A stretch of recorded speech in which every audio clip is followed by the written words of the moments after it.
name is Dr. Wes Bellamy. I'm the Vice-Mayor of the city of Charlottesville, Virginia. So, Dr. Bellamy, your reaction to what happened yesterday? In totality, first of all, before we even get started, I think it's important to express our condolences to the young lady not only who lost her life, because that's tragic, as well as the two officers who were in the chopper who lost their lives. My condolences to their family.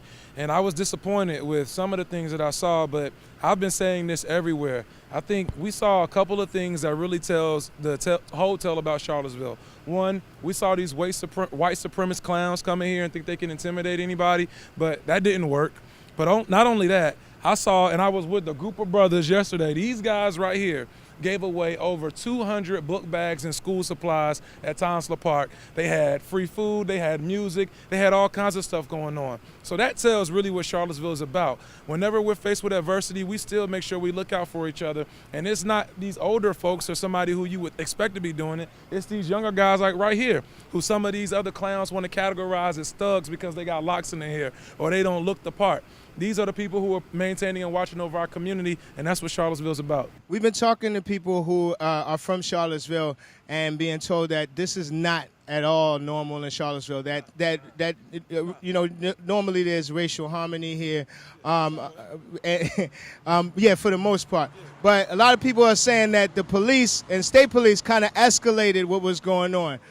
Do you agree with that? Or? I can't comment on necessarily what happened with the police because we're still reviewing the files, and I haven't spoken to our police chief, haven't been briefed yet, and that wouldn't be fair because I wouldn't want somebody to do that to me.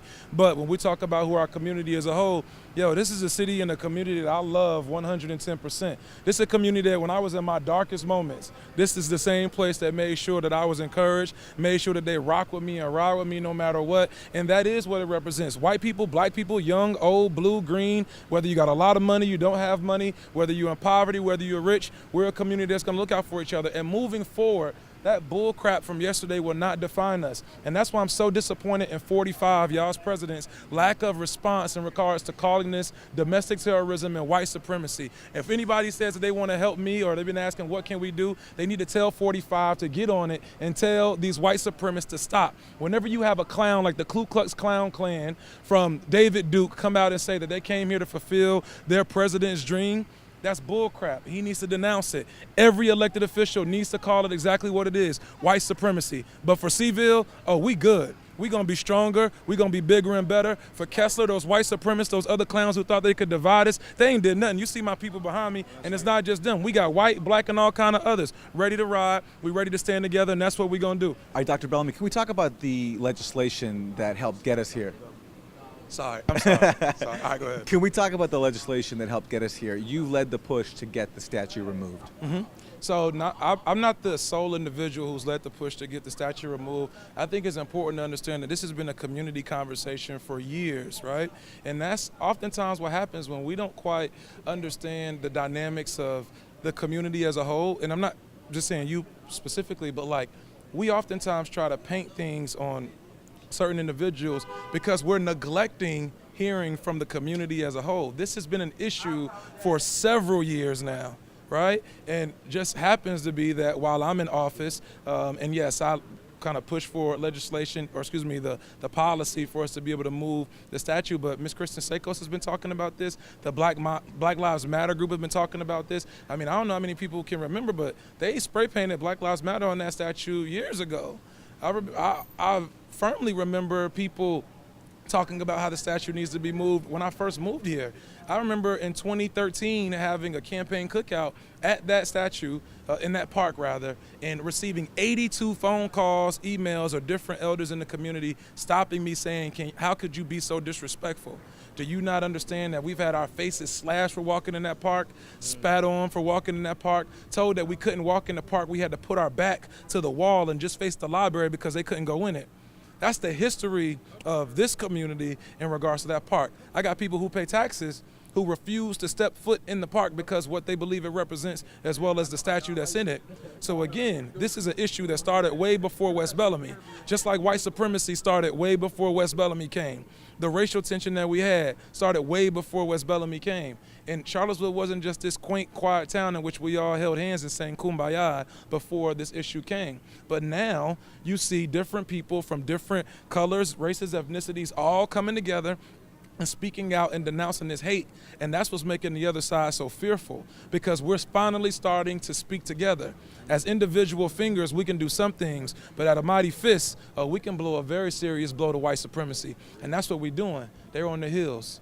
Well, and when you took up this issue, what kind of pushback did you get? Oh, you receive the usual stuff from the Ku Klux Klans and the white supremacist toothless wonders who like to say all kind of things. They're going to hang you from a tree, they're going to shoot you, they're going to do all of this other stuff, call you all these kind of N-words, but that doesn't deter us. What I was more so concerned with was, as Dr. King talked about in the letters to from his Birmingham jail, the white moderate individual who believes that the statue shouldn't be moved because it's going to cause trouble, or those who said this is a piece of art, or who couldn't empathize with the so many people who lived here who understood psychologically what that statue represents, and furthermore symbolically how it continues to show a symbol and sign of oppression.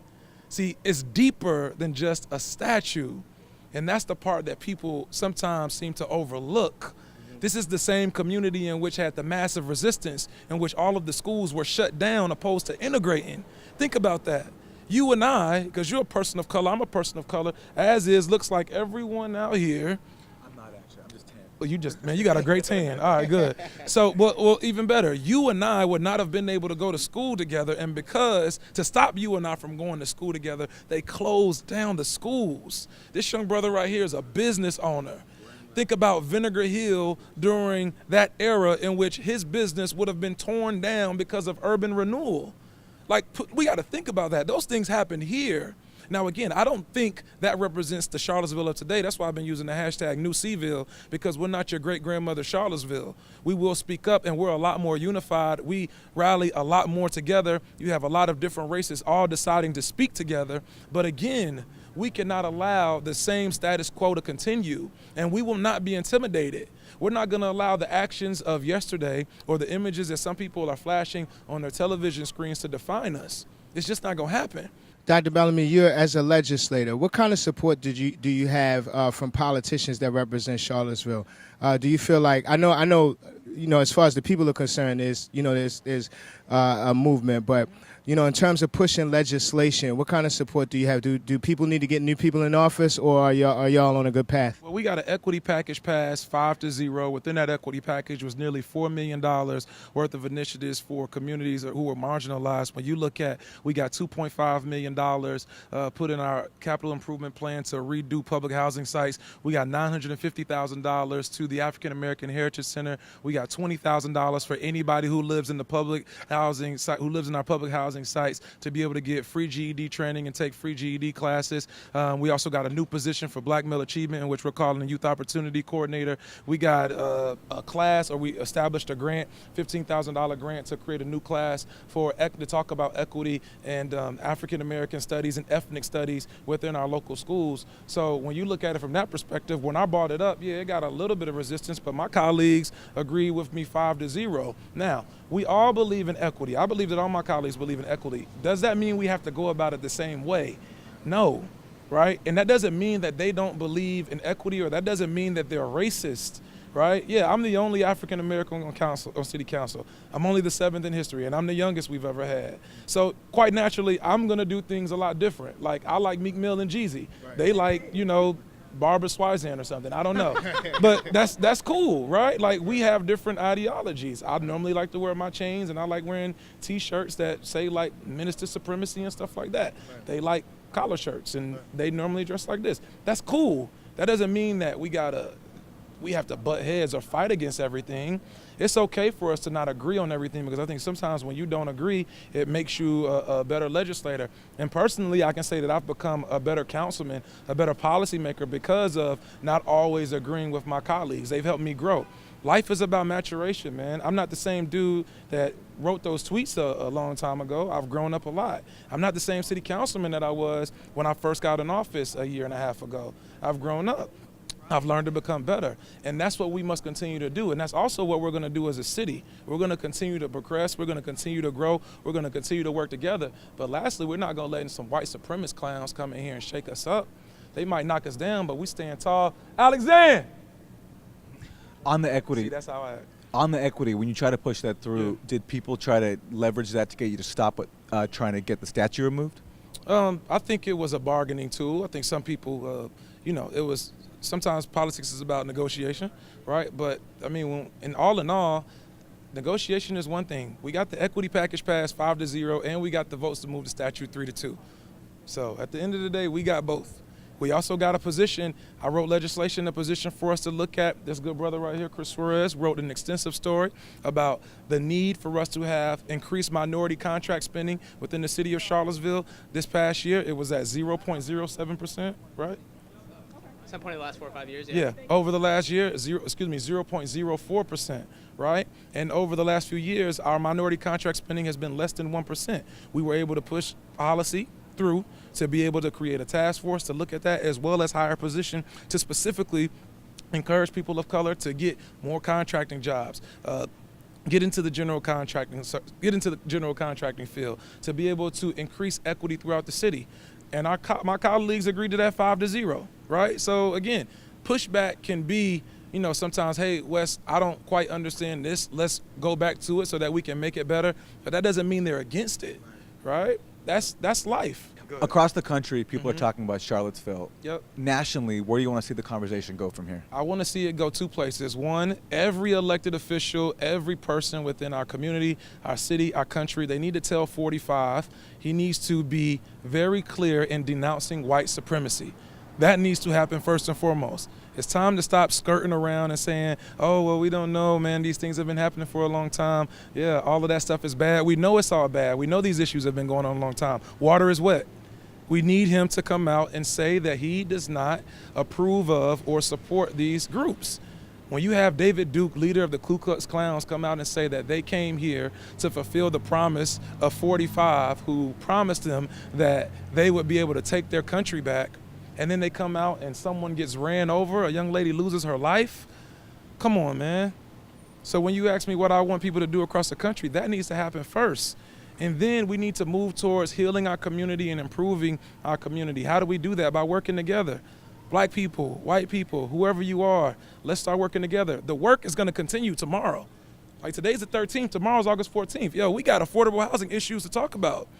We got economic equity issues to talk about.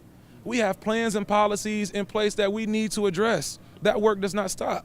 My little mentees and the little youngins that a lot of these guys know over at South 1st Street, West Haven 6th Street, Friendship Court, they need mentors.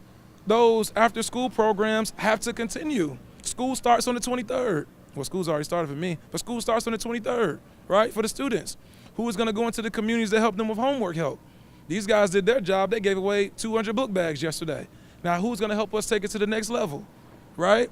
Who's going to help other individuals become entrepreneurs? That work has to continue. So let's share some of these resources. Let's divvy it all up. Let's see how we can make this better. And you only do that by working together. We can't be against each other and then think that things are just going to magically appear better. Jay-Z said it best. Nobody wins when the family feuds. Dr. Wes Bellamy, Vice Mayor of Charlottesville, thanks very much. All right. Thank you. Good, man. Thank you, brother. All right, man. All right. Thank you. Appreciate it. All right.